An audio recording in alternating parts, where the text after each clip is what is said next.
one. People of the world, hello and welcome to another extremely, unbelievably exciting journey into marketing and the international effects thereof. Will Twitter suspend accounts that tweet they hope Trump dies? Wow, what a world we live in. Facebook is opening its experimental predictions app to all users. Democratic Party leaders are banging their head against the wall after private meetings with Facebook on election misinformation. More than 1 million people have registered to vote through Snapchat. 65% of them are under 24 years of age. 12 inventive ways to prepare branding strategies to leverage LinkedIn trends, and widely underutilized what influencer marketing looks like for the 2020 election. Oh, it's election season, and we're going to talk about it. Did you know that the show begins right now? That's the rumor anyway.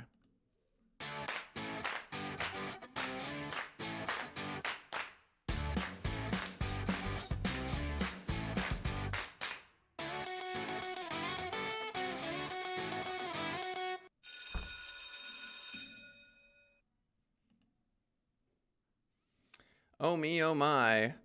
Will Twitter suspend accounts that tweet they hope Trump dies? After President Trump revealed he tested positive for COVID-19. This from Newsweek. Y'all know when the show is 10:30 a.m. Pacific Standard Time. If you want to join us for the live show, we'd love to see you here. This particular article is from Jason Murdoch. All links to all articles are right there in the description. Much of the discourse about the president's diagnosis happened on Twitter, with users reacting to the headline-grabbing news in real time. Trump himself chose that platform to make the announcement, a post that has become his most liked tweet ever. And that is a link worth clicking on. I am curious just how many retweets. And after all, the platform's own hateful conduct policy appears resolute on the matter. So here we have a report from Newsweek that is not attempting to stay objective, saying that wishing, hoping, or calling for serious harm on a person, including hoping that someone dies as a result of a serious disease, is against the rules. I misunderstood that. So Twitter's conduct policy appears resolute on the matter. So they're saying that you cannot hope that someone dies as a result of a serious disease. It's simply against the rules. Let's see if we can get a snapshot of this tweet here. 1.6 million hearts on tonight. Flotus and I tested positive for COVID-19. We'll begin our quarantine and recovery process immediately. We will get through this together, from the President of the United States.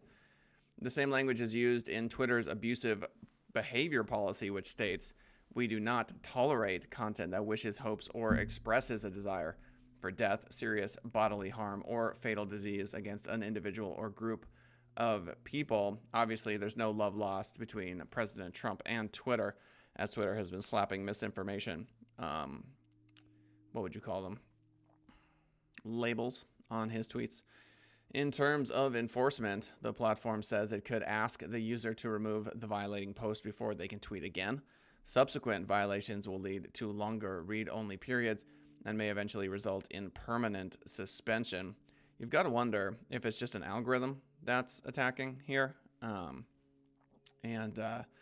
that Twitter really couldn't roll this back even if they wanted to. So let's say there's a Twitter algorithm that essentially states that if you wish bodily harm against someone, it's, it can understand that you're doing that in the tweet. And then for them to roll that back, it would also open the door for everyone else wishing people bodily harm. So I think it would be a nightmare for Twitter to end this just for the current state. But on Reddit today, I think it was 199,000 thumbs up on the news story that Trump has coronavirus, and that's the biggest number I've ever seen. So this is the biggest news, I would argue, of the entire election, at least in my own personal bubble. Everyone's talking about it. So back to the article. That warning didn't a flurry of such tweets, so this is a typo in the article, about Trump, who said he had contracted the disease and would now be quarantining. In a now deleted tweet, Zara Rahim, a former Hillary for America spokesperson, wrote, "It's been against my moral identity to tweet this for the past 4 years, but I hope he dies." Wow. As screenshots of the post circulated, Rahim's profile went private. Max Berger, a former staffer for Senator Elizabeth Warren's 2020 presidential campaign, published a series of tweets with a little more remorse about the virus test result. Quote, "I can't think of anything more distasteful than wishing death upon another human, except maybe causing preventable mass death." So the politics here, in the United States at least, are ugly enough that that wishing death is in there. So it's interesting to me that Twitter is playing the role of being the adult in the room. Now, you may absolutely loathe President Trump with all of your heart and soul, but I do think Twitter's rules on wishing that someone dies should not be bent, based on power. I really don't. I think I'm with Twitter on this one, because it just opens the door. I mean, for some reason, or I should say, I don't think there's a reason that just because someone is in a high position of power that we should wish them to die. I think that's a step too far. I think it's similar to what we saw in the debates the other day, which is to say that, hey, Leia. Leia's in chat. How's it going, Leia? Which is to say that I think, a return to more civil discourse, at least for this guy, would be much appreciated. I really do. So I'm with Twitter on this one. I really don't think that, it's a slippery slope to death threats. I mean, it's kind of in the same ballpark. And I don't think it's okay. So good job, Twitter. I think you did good here. Wow. Huge news. I mean, huge. Facebook is opening its experimental predictions app to all users. This from Engadget.com. The company thinks Forecast will encourage measured, respectful conversation. This from Christine Fisher. Facebook isn't exactly known for balanced conversations or reliable information, but that's not stopping it from launching Forecast, a community for crowdsourced predictions and collective insights. Forecast will let users ask questions and predict the outcomes. For instance, who will win the 2020 election, or will we have a COVID-19 vaccine anytime soon? Users will be able to browse popular topics and make and share their own predictions. So if you could get your business to somehow benefit from this, that might be a neat marketing strategy, using Forecast, I think it's called. Forecast, a community and crowdsourced prediction of collective insights. Or you could use Forecast and maybe link back to your site. I think this sort of polling, it's just kind of a polling technique, you could say. It's pretty cool. Quote, "As we've learned in our initial testing, when people take time to explain how they arrived at their forecasts, it appears to encourage measured, respectful conversation," which again, I very much would love to see more of in our current body politic, if you will. Facebook wrote in a statement, "Though for a platform riddled with misinformation, there's reason to be skeptical. It doesn't help that the predictions boil down to a binary choice." Yeah, that is somewhat ridiculous. "And there's speculation that the predictions could reinforce existing beliefs or influence real world outcomes." Exactly. So if you ran, let's say, are vaccines safe poll, and, a vast majority of Facebook users don't believe they are, and let's say that goes directly against years and years of good science, then obviously we have a problem, which isn't to say that all vaccines result in good outcomes, which is not true. Facebook launched a beta version of Forecast in June, so it has done some testing. It says all content must abide by its moderation guidelines, meaning all questions will need to be approved before they are published. Time will tell if those safeguards are effective. So keep your eye out for Forecast. Interesting tool coming out from Facebook. Many of you might be wondering why we're really focusing a lot on politics nowadays. You may have noticed there's an election coming up. And so a lot of the social media news has bled into politics. And honestly, I find it quite interesting. Democratic Party leaders are banging their head against the wall after private meetings with Facebook on election misinformation. We covered an article the other day on Iran attempting to weigh in, you could say, to the debates. They had some fake accounts that weren't getting much love, not many likes and retweets and that sort of thing, which I find hilarious because that debate needed no foreign intervention. So after months of talks, this is from Vox.com, Democrats say Facebook isn't ready for the election.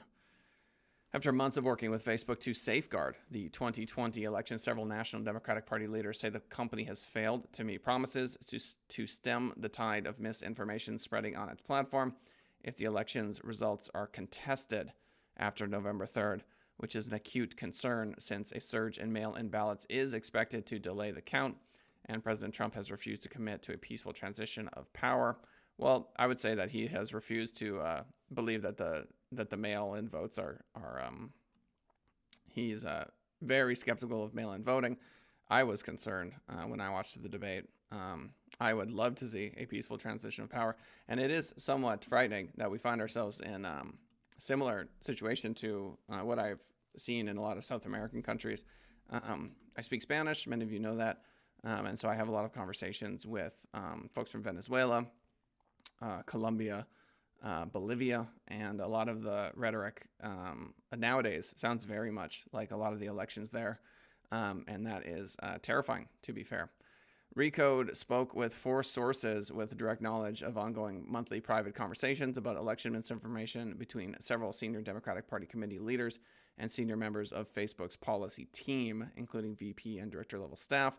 These sources spoke on the condition of anonymity for fear of repercussions.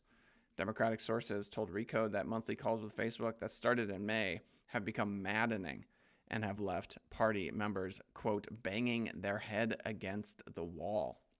They say Facebook employees in these meetings, while seemingly well-intentioned, have failed to stop the spread of misinformation attacks against Democratic candidates, been reluctant to share information about extremist groups encouraging voter suppression, and appeared flat-footed in their plan for dealing with conflicting information about the election results. I have attacked Facebook on the show, and I have defended Facebook on this show. Let's do both. Let's start with defending them. Facebook does remove a ridiculous amount of content from the website, and their job is incredibly difficult. There's just no way around it. And a lot of these algorithms are so complex and difficult to manage because they use machine learning that you basically have to roll back and understand what the machine learned and then attempt to kind of rerun it. And it's chess at the highest level. Very difficult. On the other side, if you can point to anecdotal evidence of folks clearly lying on the platform, that has got to be absolutely infuriating. Especially when you are attempting to get someone elected and there's just lies proliferating all over a platform, and you have a call with the people on that platform and you point out to them this is the issue and it doesn't get solved. That has got to be maddening. Facebook spokesperson Tom Reynolds said that Facebook has been proactive in working with party leaders on both sides of the aisle about stopping abuse of its platform ahead of the election, and that is a top priority for the company. The other deal here also, obviously, is that Facebook has every financial incentive to continue to take money. But I will tell you this, I have been absolutely surprised and shocked with the number of times that I have submit an ad. I've attempted to boost a post, and Facebook has simply said, nope, not today. You all listen to the show. You know what I'm talking about. What am I doing on this show that is not acceptable to the terms and conditions of Facebook? I mean, they're picky. They really are, at least from my perspective. So, Facebook. More than 1 million people have registered to vote through Snapchat. 65% of them are under 24. So the basic idea here, obviously, is that if you get more people registering to vote on Snapchat, they're going to lean heavily to the left. I find it fascinating that you've got what I like to refer to as a family of organizations. You've got Facebook, which is a much older demographic. Twitter, older. Snapchat, younger. TikTok, very young. LinkedIn, older. And these various platforms, when they have their get out to vote campaigns, obviously, they know what their demo is, and they know what the end result of these campaigns are going to be. So it is funny to me as I reflect on my high school and college education, especially in journalism, talking about being objective and this sort of all praise the objective one. And I try desperately to be objective on the show. I hope that folks listening have a hard time understanding exactly where my political leanings are, that this is by design, this is on purpose. And I am a very big fan of attempting to understand both sides as best as possible.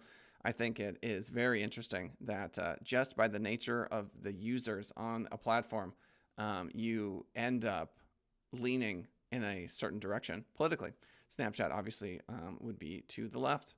Snapchat has helped more than 1 million users register for November's presidential elections, with nearly 2/3 of those registered being 24 or younger, a stat that could turn out to be a boon for Biden and the Democratic Party.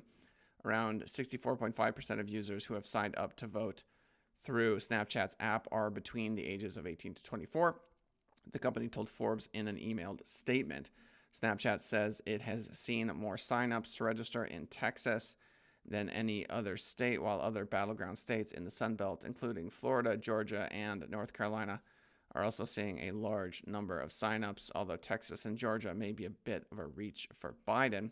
During the 2018 midterms, more than 415,000 voters had registered through Snapchat, and the company estimated that around 57% of them cast a ballot, so more than half, while 2.5 million voters have registered via Facebook. Snapchat's user base is significantly younger, a demographic that heavily favors Biden and the Democratic Party. So social media platforms are attempting to avoid a repeat of 2016, when the likes of Facebook and Twitter saw Russia-backed election interference and the spread of misinformation. It's a good point. It's easy to simply lay the blame, you could say, for foreign interference at the feet of Facebook, but obviously Twitter, Snapchat, LinkedIn, and all the rest have a lot of responsibility. And so they are probably organizing committees, or have already obviously organized groups to detect and counter foreign intervention in or as it regards to their social media platform. The article continues, to counter this, all major social media platforms have established election-related initiatives to both encourage voting and curb the spread of misinformation. Facebook rolled out its voting-related resources for U.S. users in August. So Snapchat, getting a lot of people out to vote. A lot of people neglect Snapchat when it comes to advertising when they should not. 12 inventive ways to prepare branding strategies to leverage LinkedIn trends. LinkedIn is obviously a huge deal. Since its launch in 2003, LinkedIn has served as the premier online platform for professional networking. Over the years, the site has grown rapidly, constantly adjusting to changes in the business landscape. In the wake of a massive shift towards remote work and virtual events, the months and years to come will likely bring more changes for LinkedIn and its users. So how do we use LinkedIn? Employee ambassadorship. LinkedIn will continue the trend of encouraging companies to use their employees as brand ambassadors. Successful company branders will use the new Notify Employees option when posting on the company page to engage the employee ambassadors. Companies can create high-quality brand ambassadors by training employees on how to develop robust profiles, including utilizing the featured section. Scaled-up learning and micro degrees. Haven't heard that term yet. This is from 12 different experts here. Forbes Coaches Council are the folks writing these. Scaled up learning and micro degrees. I feel, according to the article, the next big thing will be around the way executives get reskilled and upskilled. LinkedIn could scale its learning platform and disrupt learning and development within organizations. It can be a platform of choice, serving micro degrees as 4-year degrees become passé. Oh, wow. Will the 4-year degree become passé? I kind of think it will, and I've been talking about this for many years. When I look at resumes, I am far more interested in Google Analytics certification, Google AdWords certification, experience with Google Ads campaigns, experience with Facebook campaigns, Facebook training, Google training, and the ability to create and maintain a WordPress website. These are things that are far more interesting to me than an English degree from the University of Nevada, Las Vegas. Really, honestly. Now, that being said, there is a correlation still between earning a degree and making more money, which is to say, folks that have gone through those extra 4 years of education have shown that they've got the grit to push through, but really it's just a grit measure. And you got to wonder when hiring, how tenacious will the person you're hiring be? Connections driven by artificial intelligence. LinkedIn users are experiencing a new normal as artificial intelligence dramatically increases the number of connection requests. Many come from those who view you as a prospective client, which is very annoying. Your brand promise is on the line, whether you embrace the new reality and grow connection opportunities or jump off the platform in favor of sites where contacts are unique and individual. The number of connections is very irritating. Global networking opportunities. I would like to, we do work with a lot of folks in Mexico now, which I'm excited to announce. We are hopefully going to develop some relationships with Zhongguo, with China. So that's why in part why I've learned Spanish and Mandarin. So according to the article, the biggest change will come when LinkedIn becomes a global networking platform where it will be possible to increase the number of all kinds of transactions between companies, especially in less developed areas. This will open a greater framework of possibilities. Companies must increase their number of contacts and generate quality content to reinforce their brands on this portal. Employee personalized brands. A personal brand trumps the company brand on LinkedIn these days. Companies should tap into that opportunity to create a team of ambassadors and influencers. We get it. More company-focused features, sure. Greater focus on rich media content. I really do feel like if you're not creating video regularly, you're not living in 2020. That's just kind of the reality. More live broadcasts. We're streaming live on LinkedIn right now on my personal page. One trend I see happening with LinkedIn is more live broadcasts across the platform. I would agree with that. Greater demand for relevant, value-driven content is always on the list. And last but not least, wildly underutilized, what influencer marketing looks like for the 2020 election. So paid influencer marketing campaigns are a big deal. Early on in the election cycle, Democratic hopefuls were using a paid influencer marketing strategy to gain traction. For example, the Bloomberg campaign paid influencer meme accounts like @KaleSalad and @TankSinatra as part of an awareness play, while a super PAC for Cory Booker also reportedly approached influencers. I mean, if you think about it, it's kind of messed up. I'm going to be straight with you. It's kind of messed up. Like, you can basically buy influence. Duh, we've known this for years, but just how blatant it is nowadays. Hi, person with 12.3 million followers on Snapchat. Because you're popular, I would like to pay you $20,000 to say something favorable about me. Totally fine. Think about that. So it's a big difference between, someone with 12.3 million followers being like, yeah, I really support this person and their policies, and here are the reasons why. It's literally someone, it kind of feels like a bribe to me.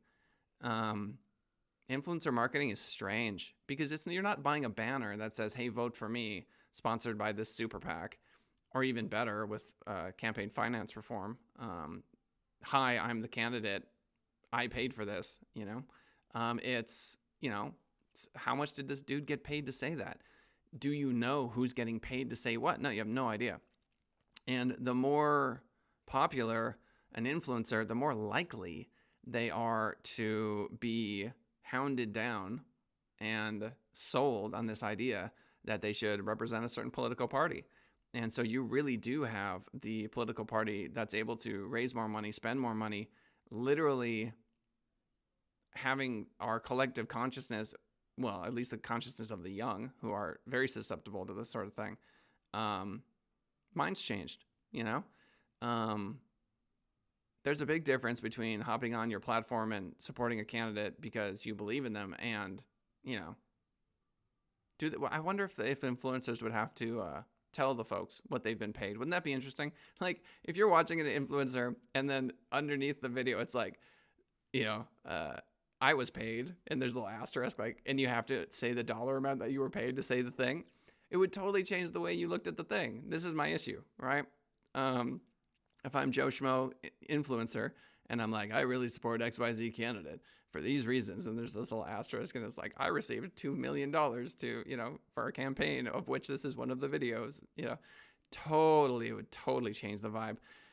Similar to Facebook's slapping on this article has come from a Russian network of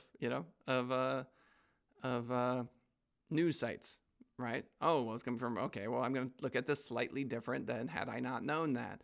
And it would be one thing if it was in Russian, then you go, okay, I get it, fine. Or if it said in the name of the title, like this is a Russian news network. But the point, obviously, is for them to disguise themselves as not that.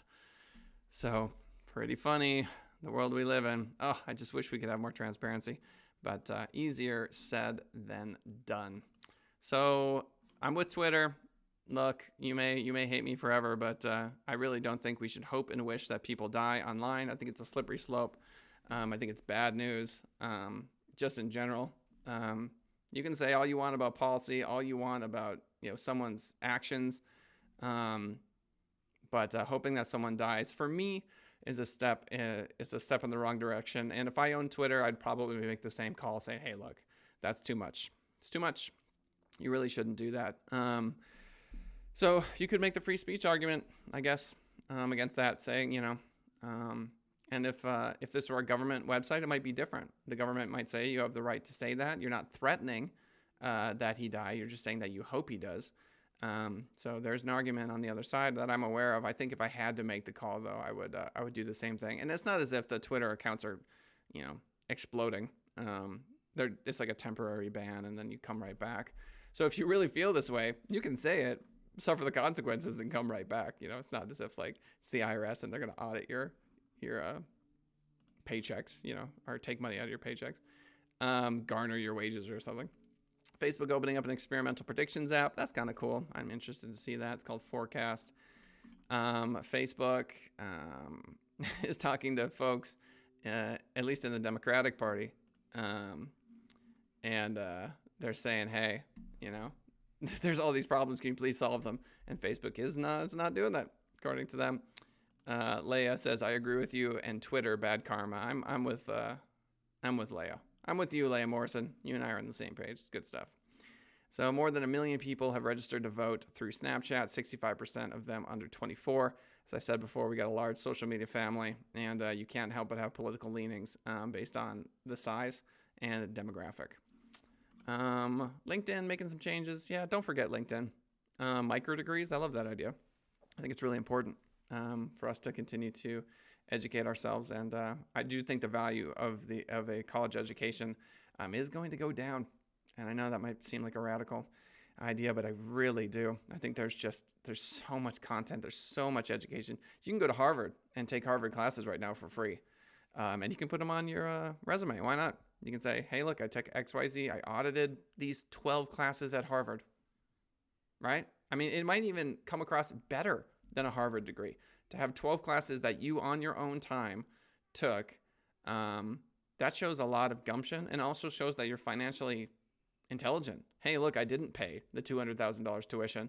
I audited these 8 classes because I thought they were relevant.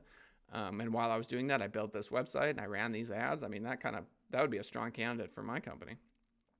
And last but not least, influencer marketing in 2020. Yeah, man. Apparently, you can just buy people's voice. Hey, it's so funny because Joe Rogan went over to Spotify and he just said, look, they're being really cool about it. They're being totally cool about it. Like, they're not going to censor me. They're going to let me be me. They just want, they're just going to add me to the platform.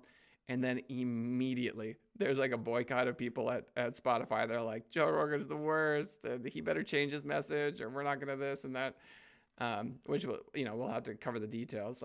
That's definitely a broad brush sort of thing. A lot of people do not like Joe Rogan, but I just find it very funny that the second you make a business deal with someone and you grow into that space where there's a lot of voices that previously weren't being heard, The second that money gets tied in there, then, oh yeah, it's going to change your behavior, man. It is going to change your behavior, maybe for better. I'm not saying it's for worse. I'm just saying, like, if you don't want to be censored and you want to do you, there are some business deals that you perhaps should not get involved in. So there you have it. Anyway, 11 a.m. Good stuff. Thank you, everyone, for swinging on by. This is the 90th episode of Marketing as a Foreign Language. Having a lot of fun on the show here. Do hit the like button. Do consider hitting the share button. If you're joining us for the live show, hey, I really appreciate it. If you're joining us after the fact, guess what? I appreciate it just as much. So thanks for all the love so far. And that is the show for today. I have to click the outro button. Hey, wait. There it is. See you next time.